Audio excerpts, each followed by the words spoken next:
Setiap pecinta tanaman pasti tahu, air hujan itu bagaikan emas bagi tanaman. Lembut, gratis, dan langsung dari langit. Kita menaruh tong, ember, wadah apa saja untuk menampung anugerah alam ini. Tapi bagaimana jika saya bilang, menyiram tanaman dengan air ini justru bisa membahayakan panen Anda, bukannya membantu? Hari ini, kita akan mencari tahu kenapa tong penampung air hujan Anda mungkin bukan sumber kehidupan, melainkan masalah besar. Dan yang terpenting, saya akan tunjukkan cara mudah mengatasinya. Tonton sampai habis, dan cara Anda menyiram tanaman akan berubah selamanya.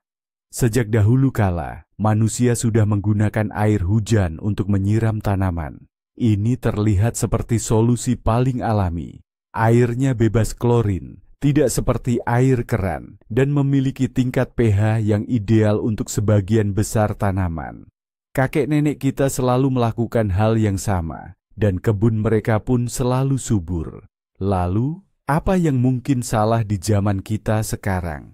Jawabannya bukan pada airnya sendiri, melainkan pada jalur yang dilalui air itu sebelum sampai ke tanaman Anda. Mari kita pahami bahaya terbesar yang sering terabaikan. Fenomena ini disebut air hujan awal.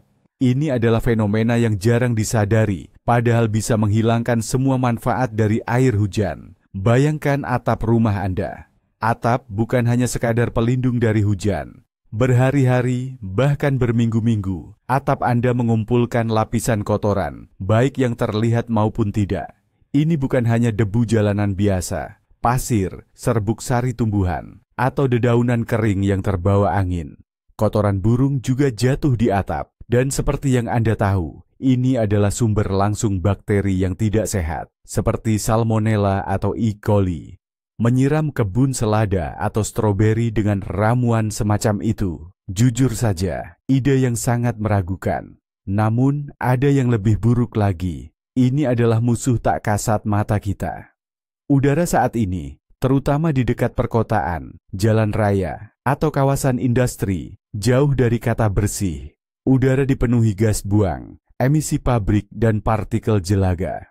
Ada oksida nitrogen, sulfur dioksida, dan bahkan mikropartikel logam berat seperti timbal, seng, atau tembaga. Dan tibalah hujan yang dinanti-nantikan. Tetesan hujan pertamanya, saat melintasi atmosfer, bekerja seperti spons, menyerap semua zat kimia ini. Kemudian, air ini menghantam atap Anda, dan dengan aliran deras membersihkan semua yang telah menumpuk di sana selama musim kemarau panjang. Hasilnya, sebuah koktail lumpur yang benar-benar pekat, dan semua koktail ini melalui talang air langsung mengalir ke tong penampungan air Anda.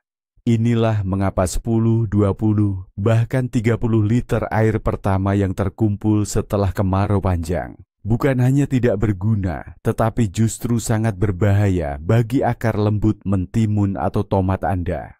Anda pikir Anda memberi mereka kelembaban yang menghidupkan, padahal sebenarnya Anda sedang menyuguhkan mereka larutan asam berisi bakteri. Sekarang, mari kita bicara soal dari mana air itu Anda kumpulkan. Sebab, membersihkan debu tentu berbeda dengan situasi ketika sumber air itu sendiri malah menambahkan zat yang tidak diinginkan.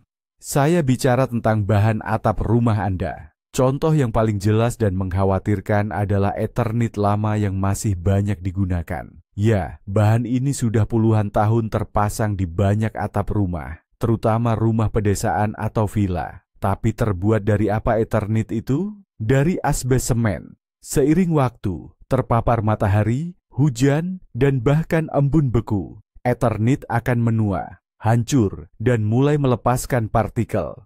Serat mikroskopis asbes yang sudah diakui sebagai karsinogen akan terbawa air dan langsung masuk ke wadah penampungan Anda. Meskipun konsentrasinya mungkin tidak terlalu tinggi. Apakah Anda rela menyiram stroberi atau daun dil Anda dengan air yang mengandung zat tersebut yang nantinya akan Anda sajikan di meja makan? Saya rasa jawabannya sudah jelas. Selanjutnya mari kita bahas genteng bitumen, aspal atap, rubeloid, dan bahan lain yang terbuat dari produk olahan minyak bumi. Di tengah cuaca panas, di bawah terik matahari, bahan-bahan ini bisa melunak dan melepaskan senyawa organik volatil serta partikel bitumen ke dalam air. Terkadang Anda bahkan bisa melihat lapisan tipis seperti pelangi di permukaan air dalam wadah penampungan yang berasal dari atap jenis ini. Ini jelas bukan yang dibutuhkan akar tanaman Anda. Atap logam sekilas tampak seperti pilihan yang paling ideal. Permukaannya halus dan bahannya cenderung inert atau tidak bereaksi. Secara umum memang demikian.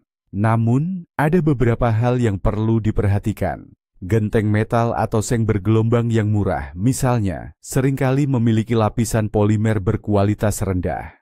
Seiring waktu, lapisan ini bisa rusak akibat paparan sinar ultraviolet dan akhirnya luruh ke dalam air dalam bentuk mikroplastik.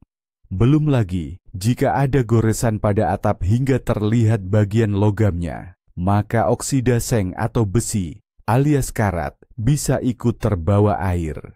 Dalam jumlah kecil mungkin tidak masalah, tapi jika terus-menerus menyiram tanaman dengan air yang kelebihan kandungan logam, hal itu justru bisa menghambat pertumbuhan tanaman. Jadi, sebelum Anda bersukacita melihat wadah penampungan air Anda penuh, luangkan waktu untuk mengevaluasi kondisi atap rumah Anda secara cermat, karena kualitas air yang akan Anda gunakan untuk menyirami calon hasil panen Anda sangat bergantung pada kondisi atap tersebut.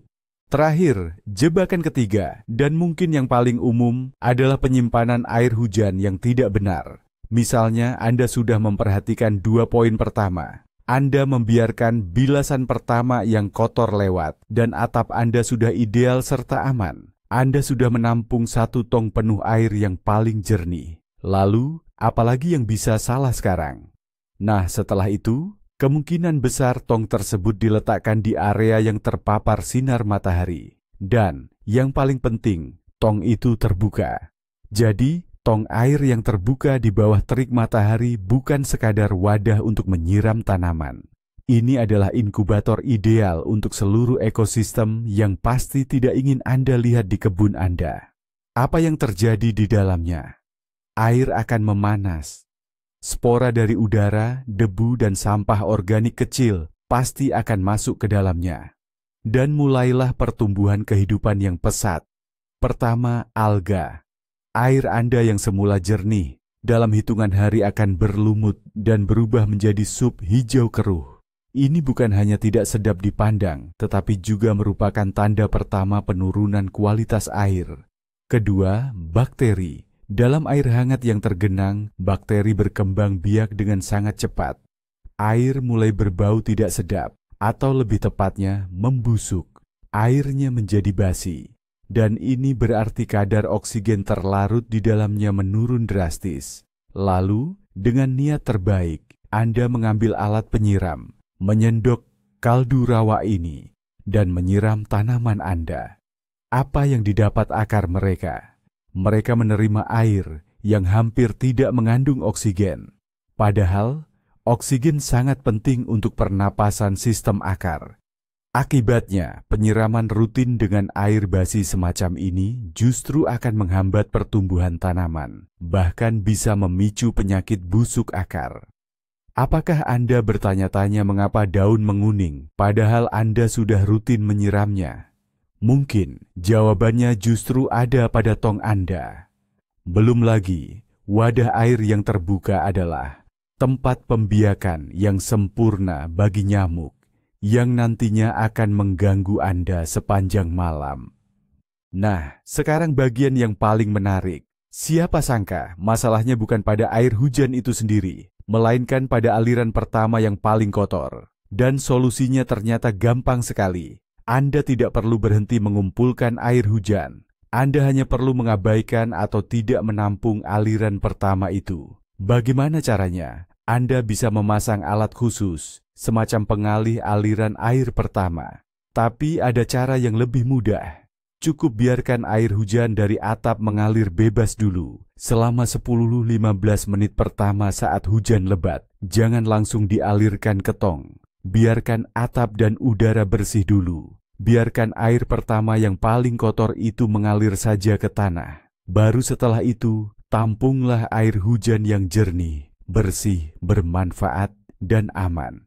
Jangan lupa, selalu tutup rapat tong penampungan Anda, agar tidak menjadi sarang nyamuk atau tempat bakteri berkembang biak.